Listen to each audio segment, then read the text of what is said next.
class were you at the time? I didn't know what before. Let's get this interview started. Why was I asking all these people that is to give you a clear picture, a microscopic picture of what people think of you and how timeless your musical journey is or has been to many of the people that consume your music. It's good to have you in this space. Blessing to be back, bro. Yeah. It's been a minute and I feel like I'm an upcoming artist right now. You feel like an upcoming artist right now? Yeah. How has the journey been? The journey has been good. It's been good. A little bit of struggles.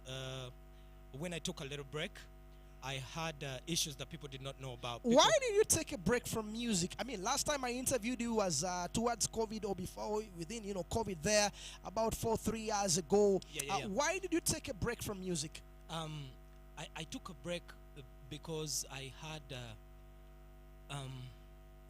a lot of stuff going on. Some things that are a bit private I cannot really share. But I believe in one thing: you cannot give people bad vibes. You cannot give people pain. You cannot give people good stuff while you're going through a phase. I was going through a mental phase. It actually started about 2014, and I ran through it till about 2022. 2022. Yes. I read somewhere that you've attempted to commit suicide 4 times. A lot of times. You fell into depression for a long time. 6 solid years. 6 solid years. Yeah. How have you been able to fight those battles and stay strong despite the challenges that you've been dealing with at a personal level? I think probably, I would say 40% of the strength comes from my background. I lost my mom when I was 10 years, you know the story. And then my dad, his soul rest in peace. I lost my dad about 7 years ago, but I lived with my father for only 2 years. And my dad was raised Islam. Big up to all the Muslims. We wish you a great fasting season. My dad had about 9 women. May his soul rest in peace. So he was raised bitter. So he did not transit from that, and he did not know how to really take care of children. I learned his story later on when we connected, when I grew up. But I think part of the strength comes from the way I grew up. I left my father's house. I lived on the streets almost all my life. It's from the streets that I joined church. I left the streets because 6 of my friends were shot dead. We were sleeping together in the morning about 5 a.m. in Chisenyi here, not very far. And we woke up in a pool of blood. I don't know how I survived the bullets, but I woke up in a pool of blood and 6 of my friends were gone. That's how I joined church. So when I joined church, I just devoted my heart, myself, and everything to God. All I knew was death. I had seen death almost all my life. So, and in church, the stories went on. I saw God. And 2011, 2010, this amazing woman came and became my mother. She picked me up and did everything for me. And unfortunately, 2013, she passed away. Now me, I was just this little kid that is happy. You found love. You found people that really care. People that see greatness in you. They want you. My mom wanted me to win a Grammy. She said, I'm going to do everything I can in my power to say that you win a Grammy. You are the most talented being I've ever seen. You understand? But life was cut short, and when life was cut short, that's when I came to see the reality of people. People love you when it's beneficial to them. People use you as long as they can benefit from you. Oh yeah. The day you can do too much for people, man. You can do too much for people. Too much. Most especially being godly raised in church. You think everybody that smiles to you loves you. You love them back. I have supported a lot of people in my career. A lot of people. Sometimes it was even dangerous.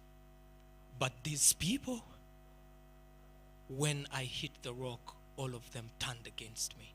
All of them. All of them. Even the people I looked at and thought, Banobo Nane Webagenda, at least this one person will stay. That's when you were already in the limelight. Yes. Yes. And I lost everything, man. Everything. I lost my house. I lost everything. As soon as my mom died, everything was taken away from the organization. I had raised a lot of money. For 3 years, we had already raised $1.8 million for the organization. And when she passed away, we were kicked out. And then a man I really, really believed in so much, I emulated. I thought at that moment when I needed his help, he would stand with me. He never stood with me. And all I needed from him was a simple phone call. Say, "Omulimu gw'omwana mugwesonyiwe." Yeah. And he did not. I saw life crumbling. In that moment, I started being stressed. I ran into depression. So you got played by people that you believe that you called your friends or partners. They didn't have your back. You lost everything. Were you able to take some legal action, or you let it go? What played out? In the moment, you can take legal action when you're financially okay. But in the moment, I was just surviving. And now I have responsibilities. I have my own babies to take care of. You understand? Children that are not mine, over like 75 of them that I used to take care of.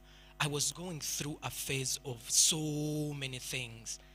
It didn't take 2 months, I went mental. And at the moment, my decision was to step back from the light. Limelight, yeah. Step back from the thing I really love to do, and that is music. Sorry, it's okay, Exodus. It's okay, Exodus. It's okay. It's okay. It's okay. I know how, emotional it can get, especially when it comes to things that really But God matter, is amazing. Now, where was church in all this? Because for a lay person, and a person would be like, maybe church, or maybe they call them spiritual leaders. Did you probably reach out to some of them? Did you get any support system and all that? I did reach out, and I never got no support. All I got was backlash. You see, Exodus was in charge. Now he's in bars. This and this is happening. But they did not know the core of what I was going through. Oh, yeah. I templated suicide so many times. One time, I drove from Governor. Nobody knows this. Nobody knew this. I just went to Governor. I wanted to drink myself stupid that I drive and die in an accident. 2018, 23rd December. I can never forget the date. I can never forget it. I was driving home. I hit Kabira. I hit the concrete on Kabira and like 9 poles. And then I stopped on somebody's Range Rover. Hit the whole of it at the back. The whole of it. And now I wake up and I actually had cuffs on my hands. That was 2018, 23rd yeah. December. I can never forget the date. What was the turning point? What was going through your mind? At that moment, I get back to my senses. I wake up and I'm on cuffs. So the car I was driving was a very old car. It's all in smoke. And I look at this police officer and I read on his badge, and he happens to be an Acholi. So I speak to him in an Acholi and I tell him, you should have just let me die. I'm going through so much. I just wanted to die. He had called 99 to come and pick me up. Yeah. At that moment, he called them back and told them, let me deal with this one. He called a car carrier himself. Yeah. They took the car away, and then they had called the owner of the Range Rover from Kabira, from inside Kabira. He came, he looked at me and looked at his car, and he told the security guys at Kabira, he told them, this boy is going through so much. Yeah. You guys should just let him be. I'll fix my car. And we are talking about 16, 18, 20 million in damage. Yeah. And he said, I'll fix my car. This boy has a lot of issues. You should just let him be. How have you been? Yes. So from that Carry on. moment, I think the following day I felt so sick. My young brother came for me and he took me to hospital in Kololo. I went to see the doctor and nothing was happening with me. But the doctors told me, said, you are dealing with depression. Yeah. But depression, if you do not help yourself, nobody's going to help you and you will die. Look at the things you have done and look at the things you still have to do. You're still alive for a purpose, for a reason, because if God did not need you here, he would have taken you already. You'd be dead already, but you're still here. Now that you're here, you need to fix your mind, because if you do not fix your mind, you're going to either run mad or you're going to die. So I was about to ask you, how were you, or how have you been able to move yourself from the trenches to the guy that I'm seeing right now and having a conversation with? And two, which will be a follow-up question, do you think that the gospel industry has fully appreciated you?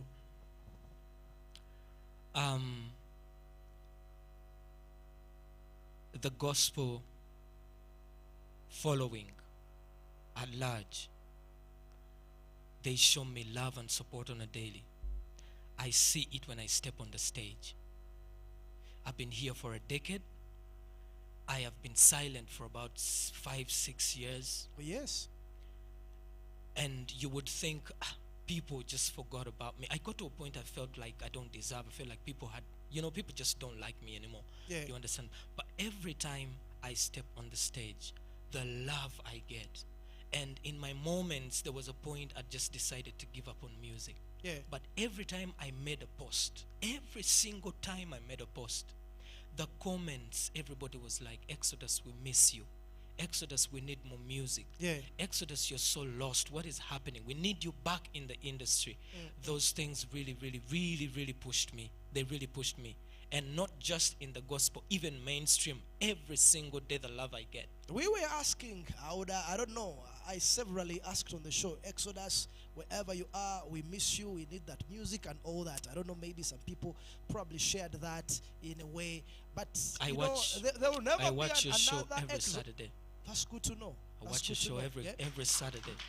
There will never be another Exodus. This brother has been through a lot. I remember the accident that you went through in 2016 when you were robbed on gunpoint, the troubles. There was a time you also came here. You talked about the relationship troubles you had, moving away from that relationship, which was a marriage, into a new relationship. I don't know where things stand. I think you've had so many struggles and battles that you've won that if you were to have a book or a movie, it would be quite interesting, My next journey in music and my next journey in life generally is to speak about the things that I have gone through.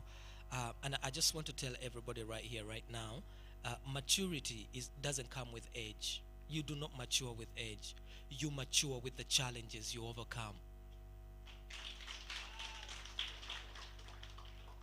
And everything that you go through, I know it now. I didn't know when I was going through the things I was going through. And I was asking God so many questions.